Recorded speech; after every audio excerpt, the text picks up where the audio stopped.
everybody. Well, I grew up at just about 72nd and Cornhusker. I moved there as kindergarten and went to St. Columbkille grade school and graduated there in 2001, which used to make me feel really young, and now it's starting to make me feel a little bit older.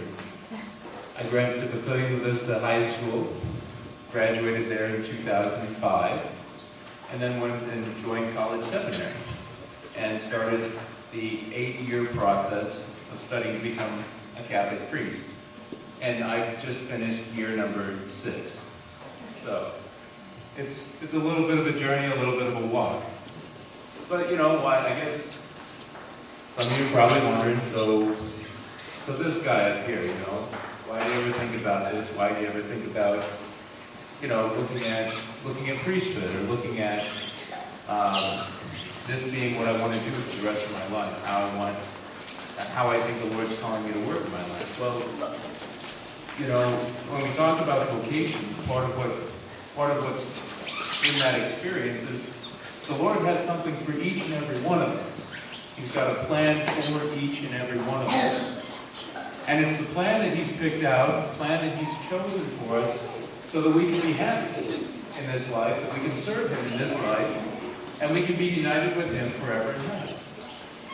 And because of that, He calls some to become seminarians and priests.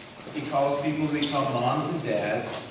He calls people to become religious brothers and sisters, and to serve Him, living holy lay lives. There's ways in which the Lord calls each and every one of us.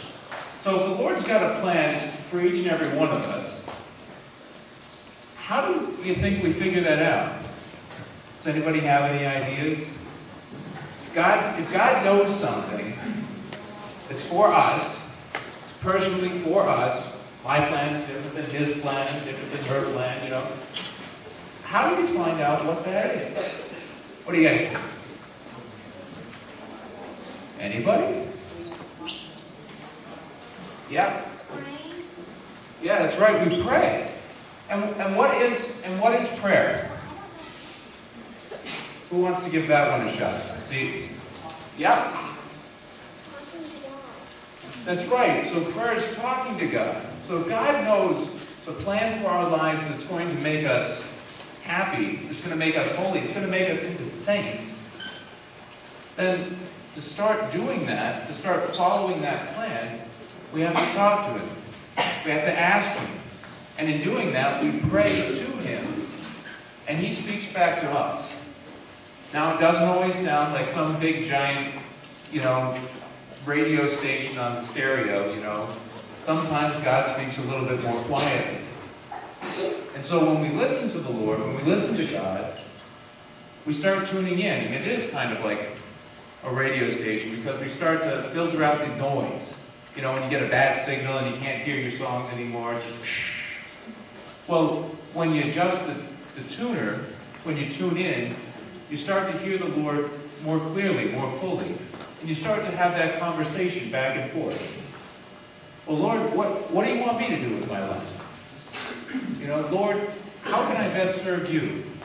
Lord, where can I be where you're going to make a saint out of me? You're going to make a hero out of me, whether it's being a mom or a dad, or being a priest, or serving as a religious brother or sister. We serve the Lord, and we follow Him, and He transforms us. And as we do that, we start to learn the joy that there is in following Him. In my own story, when I was in middle school, I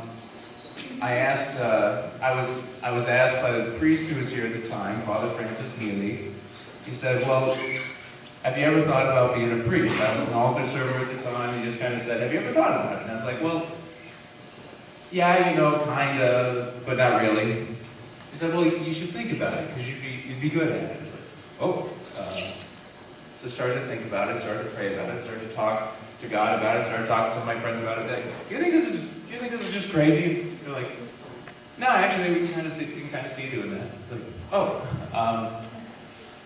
And then started getting into high school, started doing different sports and activities. I ran cross country, I was involved in show choir, I did speech in high school, I did different sorts of activities. And all through that, the Lord's call just never quite went away. Wow, I could do that. So when I started thinking about where to graduate, where to go, I said, well, I'll go to seminary, give it a try, see what the Lord has for me in store there. So I went to college for 4 years in college seminary. So I was at the University of St. Thomas studying as a student, which a few years before, Father Damien studied at. A few years before. But generations before. But found that this was really where the Lord wanted me to be. So I continued following along, and when I graduated college, I was asked to go and study at the North American College in Rome.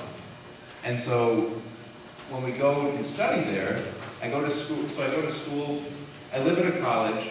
In Europe, it's this whole thing where you live at a college, that's your dorm, that's where you stay, and then you go to school at a university. So I live with all these Americans, which is great. And then I go to school at an Italian university. So all the classes are in Italian, the professors are up there and like that. Oh, yeah, that. Okay, And that's part of the process we have of learning our theology, learning what the Lord, how the Lord works in our lives and such. And that's part of it. So this is my first time home in about 2 years. I just got home last Thursday. So I'm happy to speak English. So if you don't take the microphone away, I'll keep talking for a while. But it's good to see all you guys. I'm glad you're all here. But no, I just challenge you, Take the courage to ask the Lord what He wants you to do with your life instead of saying, here's what I want to do, I've got it all planned out, I know what I want to be, I know what I want to do. But ask the Lord. Ask the Lord. And He always has something in there for you. It's definitely worthwhile.